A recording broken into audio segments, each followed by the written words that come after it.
నీ నామం ఎంతో పవిత్రం మనసారా స్మరింతును.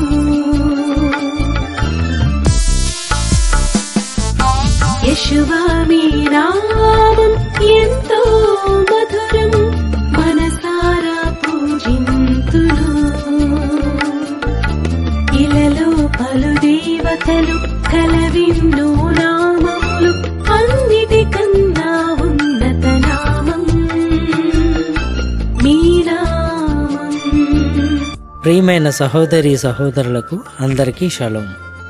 మన తండ్రి నామమును హెచ్చించుటకు మేము చేసే ఈ ప్రయత్నమునకు సహకరిస్తూ వీక్షించే యాహ్వే పిల్లలందరికీ హృదయపూర్వక స్వాగతం.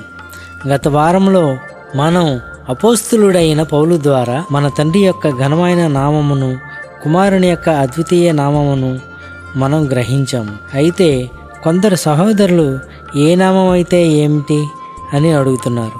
అందుకే ఈ దినము ఎందుకు మనం ఆ యొక్క పరిశుద్ధ నామములు ఉపయోగించాలో తెలుసుకుందాము. మనం ఇక వాక్యంలోకి వెళితే మొట్టమొదటిగా మనం ఎవరి సంతానమో తెలుసుకోవాలి. ఈ పాటికి అందరూ అబ్రహాము అనుకుంటున్నారు కదూ? అవును, అబ్రహామే. అబ్రహాము మొదట అబ్రాముగా పిలువబడెను.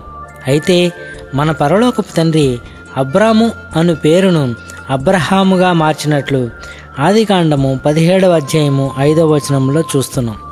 హెబ్రీ భాషలో పేరునకు చాలా ప్రాముఖ్యత ఉంటుంది.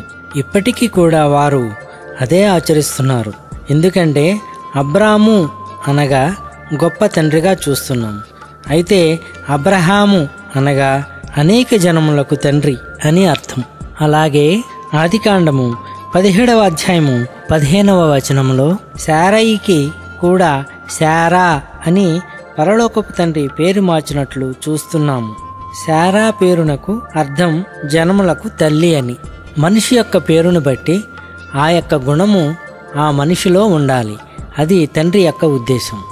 అలాగే మరి యాకోబు గారి పేరు కూడా ఇజ్రాయేల్గా మార్చబడినట్లు ఆదికాండము 32వ అధ్యాయము 28వ వచనంలో మనం చూడవచ్చు.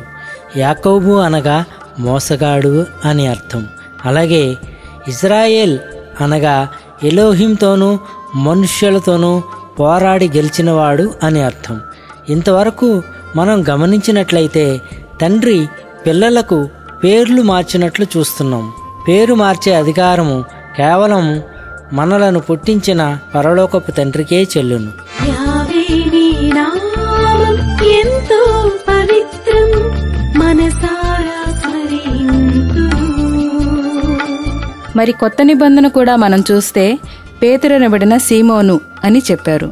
ఇక్కడ సీమోను అనగా ఎలోహిం వినును అని అర్థం. కానీ యాషువా మెస్సయ్య సీమోనుతో మత్తయి 16వ అధ్యాయం 18వ వచనంలో మరియు నీవు పేతురువు, ఈ బండ మీద నా సంఘమును కట్టుదును అని చెప్పారు. ఇక్కడ కూడా పేతురుగా మారినట్లు చూస్తున్నాం. పేతురు అనగా రాయి. ఈ పేరును మెస్సయ్య మార్చినట్లు చూస్తున్నాము. ఇలా పేర్లను మార్చే శక్తి కేవలము తండ్రికే చెల్లుతుంది అని మెస్సయ్య విషయంలో కూడా చూశాం. మరి ప్రస్తుతం ఏమి జరుగుతుంది? పిల్లలు అంటే మనలను సృష్టించిన సృష్టికర్తకే పేర్లు మార్చడం చేస్తున్నాము. ఇది ఎంతవరకు సమంజసం? మరి పౌలు గారు అపోస్తల కార్యములు 4వ అధ్యాయం 12వ వచనంలో ఈ నామముననే అనగా ఆయనకు తెలిసిన నామము హెబ్రీ భాషలో యాషువా, ఆ నామమునే రక్షణ కలుగుతుందని చెప్పారు. మరి ఆకాశం క్రింద మనుష్యులలో ఇవ్వబడిన ఏ నామమున రక్షణ పొందలేమో అని చెప్పారు. ప్రియులారా, ఆలోచించండి. అందుకే జకర్యాలో 14వ అధ్యాయం 9వ వచనంలో యావే సర్వలోకమునకు రాజయ్యుండును, ఆ దినమున యావే ఒక్కడే అనియు ఆయనకు పేరు ఒక్కటే అనియు తెలియబడును అని వ్రాయబడి ఉన్నది.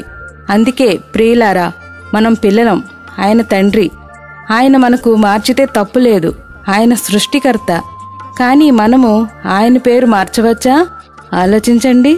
తండ్రి పేరు యాహ్వే, కుమారుని పేరు యాషువా.